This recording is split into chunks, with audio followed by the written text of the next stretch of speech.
Fundamentación teórica. Combinación de capacitores, capacitores en serie. Campo eléctrico en dieléctricos. Diferencia de cargas en dieléctricos. Ley de Gauss para dieléctricos. Y por último, leyes de Kirchhoff, segunda ley. Combinación de capacitores. Los capacitores eléctricos en un circuito generalmente se asocian para ser sustituidos por un único capacitor equivalente cuyo funcionamiento es el mismo producido por todos ellos. Principalmente los capacitores se pueden asociar en serie, paralelo o una combinación de ambos llamada mixta. Dos o más condensadores se dice que están en serie cuando cada uno de ellos se sitúa a continuación del anterior a lo largo del hilo conductor de un circuito, como se muestra en la imagen. Un circuito en serie de n condensadores es equivalente a sustituirlos por un único condensador en el que se cumple que su capacidad es 1 sobre la capacitancia equivalente va a ser igual a la suma de los recíprocos de cada capacitancia.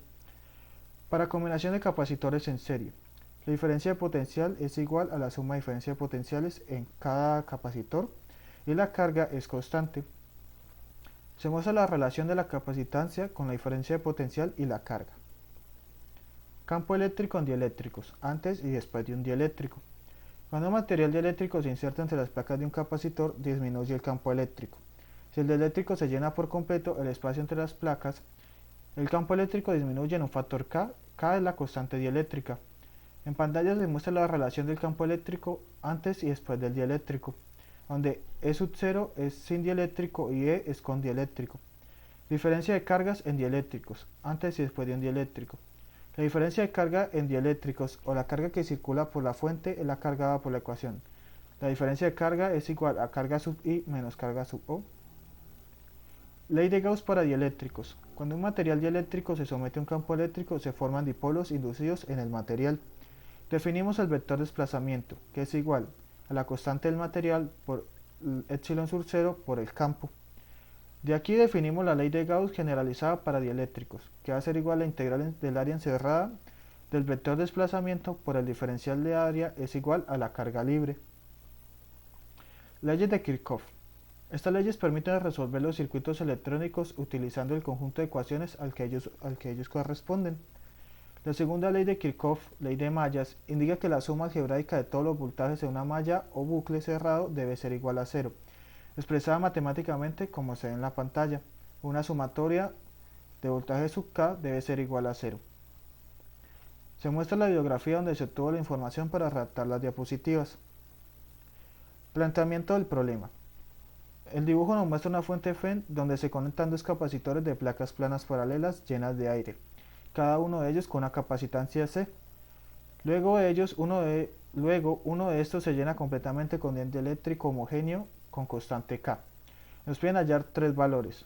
¿Cuántas veces disminuyó la intensidad en campo eléctrico en este capacitor? ¿Qué carga circula a través de la fuente? Y por último, hallar la diferencia potencial en cada capacitor luego de haber ubicado el dieléctrico. Buenas tardes, mi nombre es Joseph Ferreira, del grupo HCTV. El día de hoy yo soy la persona correspondiente para realizar este ejercicio. Entonces, como dijo mi compañero Santiago anteriormente, tenemos una FEM y dos capacitores conectados en serie, que posteriormente se le aplica una constante dieléctrica a uno de ellos. Y pues tenemos estas preguntas. Entonces, procedemos a responder cada una de estas preguntas. Y primero tenemos que aclarar algo. Como los capacitores están en serie, las cargas van a ser iguales, ¿correcto? Y la suma de estas se van a sumar como el inverso. Cuando hallemos ese resultado, lo invertimos otra vez para aplicarlo en la fórmula. ¿Cuál fórmula? En esta que tenemos acá, donde C es la capacitancia equivalente. Entonces, como este circuito no tiene un capacitor, una resistencia interna dentro de ella, se puede decir que es igual al voltaje. Entonces, hallamos la carga con la fórmula. ¿Y qué hacemos con la carga? Pues hallamos el campo eléctrico. Entonces, nosotros sabemos que sigma es igual a la carga sobre el área, ¿sí? Lo que es esto que está acá. Y reemplazamos. Y pues reemplazamos el valor de la carga que hallamos anteriormente. Y nos queda este resultado, que es el campo eléctrico inicial. Aplicamos lo mismo, pero con dieléctrico en este caso.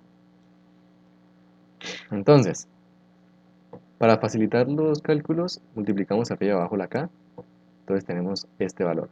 Hacemos lo mismo, lo invertimos para hallar el valor de la carga y tenemos este resultado. Ahora, hallar el campo eléctrico es un poco más complicado y tenemos que hacerlo por ley de Gauss.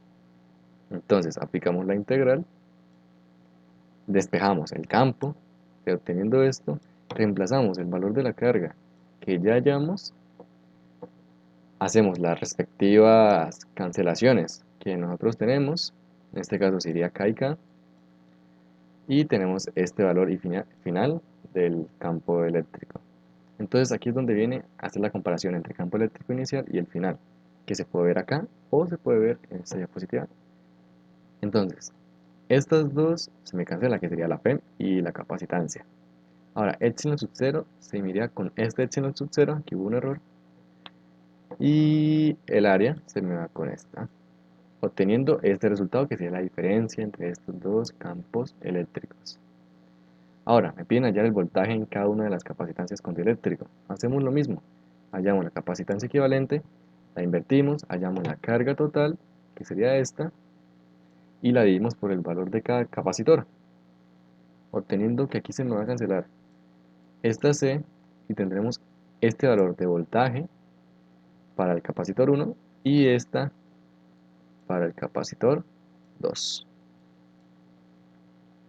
Ahora, también se cabe destacar que aquí ya hallamos las cargas para la segunda pregunta, que con esto realizamos para hallar los campos respectivamente. Y listo. Muchas gracias. Buenos días, mi nombre es Jason Steven Castañeda del grupo H7 y me corresponde el análisis del problema anteriormente planteado y solucionado por mis compañeros. En este punto, el principal actor es la característica conocida como capacitancia. La capacitancia, medida experimentalmente, es igual a una constante dieléctrica por la permeabilidad del vacío, por el área de las placas, dividida en la distancia entre ellas. Y es que esta fórmula se puede dividir en dos partes principales. Una que alude a la configuración principal de nuestro sistema, es decir, el área de las placas dividida en la distancia entre ellas. Y otra que son las características del fluido o material que se encuentra entre nuestras placas. En esta segunda parte aparece nuestra constante dieléctrica y la permeabilidad del vacío. Y es que la constante dieléctrica es homóloga a la densidad de un fluido y el movimiento que se realiza en este, ya que la constante dieléctrica es la afinidad que tienen los electrones o cargas para moverse dentro de nuestro fluido. Por ello, como el campo eléctrico es un campo vectorial de las fuerzas que se generan al colocar una carga positiva enfrente de una carga, nuestra constante dieléctrica, al ser mayor, hace que este campo disminuya, ya que al no tener tanta afinidad los electrones para moverse dentro de nuestro material, nuestro campo va a ser mucho menor, y al existir menos flujo de electrones, va a existir más carga almacenada dentro de nuestras placas. A través de esta lógica y del planteamiento matemático anteriormente señalado, podemos darnos cuenta que la diferencia entre el campo eléctrico de nuestros dos sistemas únicamente es afectado por la constante dieléctrica presente dentro del material introducido en el segundo capacitor.